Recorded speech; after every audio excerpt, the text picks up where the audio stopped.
नीरज एक शांत और साधारण लड़का था जिसकी ज़िंदगी में बहुत उलझनें नहीं थीं। छोटे से कस्बे का रहने वाला नीरज अपने परिवार और कुछ खास दोस्तों के साथ खुशहाल ज़िंदगी बिता रहा था। उसके लिए ये दुनिया थी छोटी और सुकून भरी। लेकिन जैसे हर कहानी में एक नया मोड़ आता है, वैसे ही नीरज की ज़िंदगी में एक नई खुशबू का आना तय था। एक दिन शहर से एक नई लड़की नेहा उनके कस्बे में आई। नेहा का परिवार कुछ दिनों के लिए कस्बे में रहने आया था और नेहा भी साथ में आई थी। नेहा बहुत खुशमिजाज और चुलबुली लड़की थी। उसकी बातें, उसकी मुस्कान और उसकी ज़िंदगी जीने का अंदाज नीरज के दिल को छू गया। नीरज नीरज ने नेहा की पहली बार अपने दोस्त के घर एक समारोह में देखा।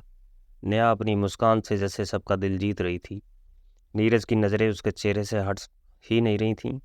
पहली मुलाकात में नीरज का दिल उसके लिए धड़कने लगा था। समारोह के दौरान नेहा ने भी नीरज को देखा। नीरज की आंखों में एक मासूमियत और ईमानदारी थी जिसने नेहा का ध्यान अपनी ओर खींचा। उस रात दोनों ने एक दूसरे से कुछ बात नहीं की, लेकिन दोनों ही अपने अपने ख्यालों में खोए रहे। नेहा के घर के पास ही एक छोटा सा पार्क था जहां नीरज अक्सर शाम को टहलने जाया करता था। एक दिन संयोग से नेहा भी उस पार्क में आई। नीरज ने उसे देखा और उसकी तारीफ तरफ मुस्कुराया। नेहा ने भी मुस्कान का जवाब दिया और दोनों के बीच धीरे धीरे दोस्ती की शुरुआत हुई। उनकी मुलाकातें रोज बढ़ने लगीं।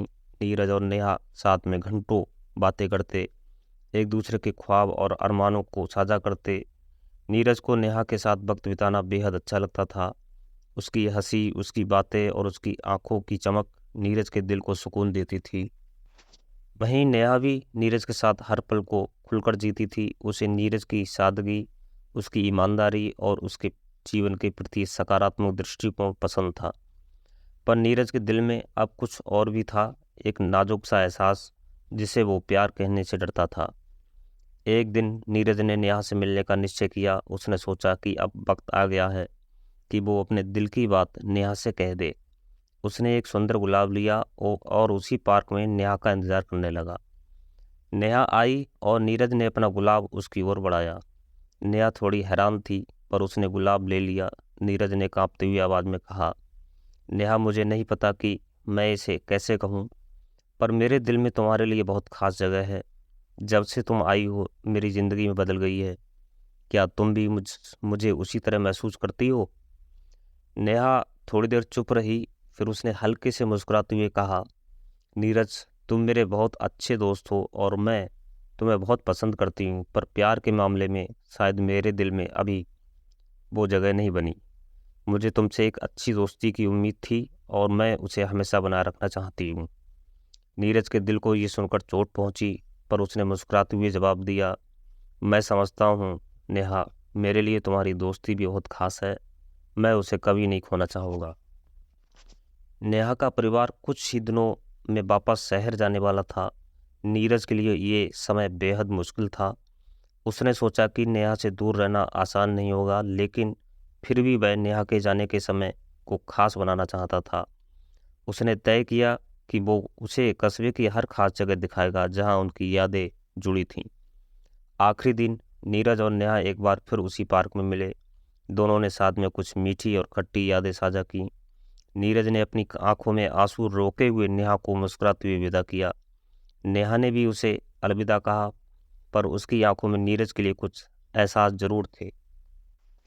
नेहा के जाने के बाद नीरज अकेला महसूस करने लगा। उसके लिए हर जगह नेहा की यादें थीं, लेकिन उसने अपने आप से वादा किया कि वो नेहा की यादों को दिल में हमेशा संजोए रखेगा, चाहे वो जिंदगी में उससे फिर कभी ना मिल पाए। वक्त के साथ नीरज ने अपने दिल के दर्द को सह लिया, पर वो एहसास हमेशा उसके दिल में बना रहा। नीरज ने सच्चाई को अपनाया कि सच्चा प्यार हमेशा साथ रहने के लिए नहीं होता। नेहा के जाने के बाद नीरज के लिए हर दिन एक परीक्षा जैसा था।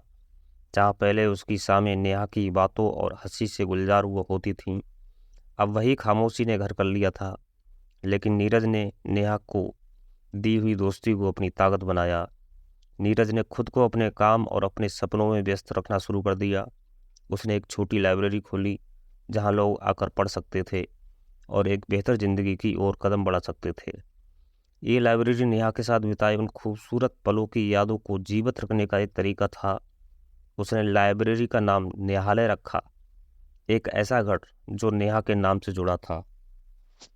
कुछ साल बीत गए। नीरज अब अपने काम और लाइब्रेरी में पूरी तरह रम चुका था।